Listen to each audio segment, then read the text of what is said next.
ஆச்சி பாதாம் ட்ரிங்க். ஆச்சி பாதாம் ட்ரிங்க் ஒன்னு வாங்கினா ஒன்னு ஃப்ரீ.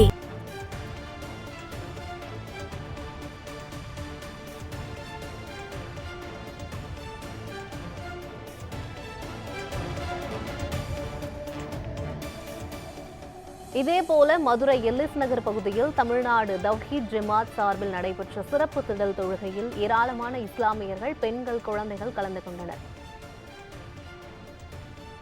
இதுகுறித்த கூடுதல் விவரங்களை செய்தியாளர் ஹரிகிருஷ்ணன் வழங்க கேட்கலாம். ஹரிகிருஷ்ணன், காலையிலிருந்து தமிழகத்தின் பல்வேறு மாவட்டங்களில் இந்த பக்ரீத் பண்டிகையானது கொண்டாடப்பட்டு வருகிறது.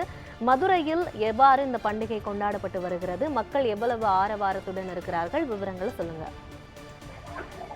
இஸ்லாமியர்களின் புனித பண்டிகையான தியாக திருநாள் எனும் பக்ரீத் பண்டிகை மதுரை மாவட்டம் முழுவதும் விமர்சையாக கொண்டாடப்பட்டு வருகிறது.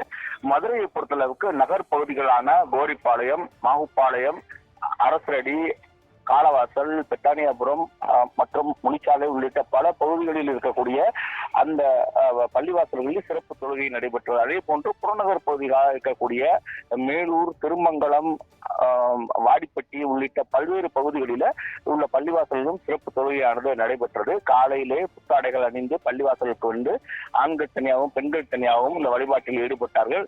தொடர்ந்து அவர்கள் தற்போது சிறப்பு தொழுகையை முடித்துவிட்டு தங்களுடைய வீடுகளுக்கு சென்று அவர்கள் ஏற்கனவே வாங்கி வைத்திருக்கக்கூடிய ஆடு மாடுகளை குர்பானி என்கிற அந்த குர்பானி கொடுத்து அருகில் இருக்கக்கூடிய ஏழை எளிய மக்களுக்கு அந்த இறைச்சிகளை கொடுப்பதுதான் வழக்கம். அதன் தொடக்கமாக தற்போது இங்கிருந்து புறப்பட்டு அவர்கள் பள்ளிவாசலிலிருந்து புறப்பட்டு தங்களுடைய வீடுகளுக்கு சென்று கொண்டிருக்கிறார்கள்.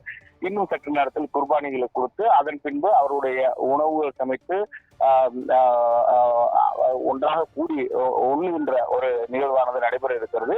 தியாக திருநாளை முன்னிட்டு இங்கு ஏராளமான இஸ்லாமியர்கள் அந்தந்த பள்ளிவாசல்களை சென்று சிறப்பு வழிபாட்டிலே கலந்து கொண்டிருக்கிறார்கள். அதே போன்று திடல் தொழுகை என்கிற ஒட்டுமொத்தமாக அனைத்து மக்களும் ஒன்று கூடி வழிபடக்கூடிய இந்த திடல் தொழுகையானது நடைபெற்று வருகிறது. மதுரையிலே தமுக்கம் மைதானம் மற்றும் எல்லிஸ் நகர் பகுதிகளிலே இந்த திடல் தொழுகை நடைபெற்று வருகிறது. திடல் தொழுகையில் இறுதியிலே இஸ்லாமிய சிறப்பு பேச்சாளர்களை அழைத்து தியாக திருநாள் குறித்தும் இஸ்லாமியர்கள் கடைபிடிக்க வேண்டிய வழிமுறைகள் குறித்தும் இங்கு பேச்சாளர்கள் எடுத்துரைக்கிறார்கள். அதன் தொடர்ச்சியாக தான் பல்வேறு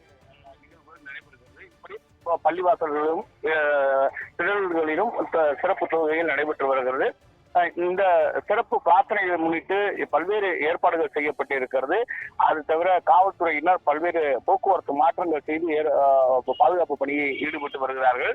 குறிப்பாக ஒவ்வொரு பள்ளிவாசல் இருக்கக்கூடிய பகுதிகள் முழுவதுமாக இருசக்கர வாகனத்தை தவிர 4 சக்கர வாகனத்துக்கு போக்குவரத்துக்கு தடை செய்யப்பட்டு மாற்றுப்பாதையில வாகனங்கள் இயக்குகிறார்கள். இஸ்லாமியர்கள் ஏதுவாக அந்த பள்ளிவாசல்களை வந்து செல்வதற்கான அந்த நடவடிக்கை மேற்கொள்ளப்பட்டு வருகிறது.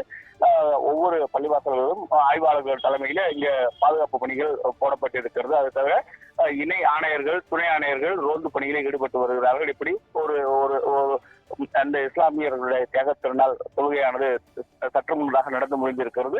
இன்னும் சற்று நேரத்தில் அவர்களுடைய வீடுகளுக்கு சென்று அந்த குர்பானி என்று கொடுக்கக்கூடிய அந்த ஏழை எளிய மக்களுக்கு வழங்கக்கூடிய இறைச்சிகள் கொடுக்கும் பணியானது சற்று நேரத்தில் தொடங்க இருக்கிறது. யுவராணி, விவரங்களுக்கு நன்றி ஹரிகிருஷ்ணன்.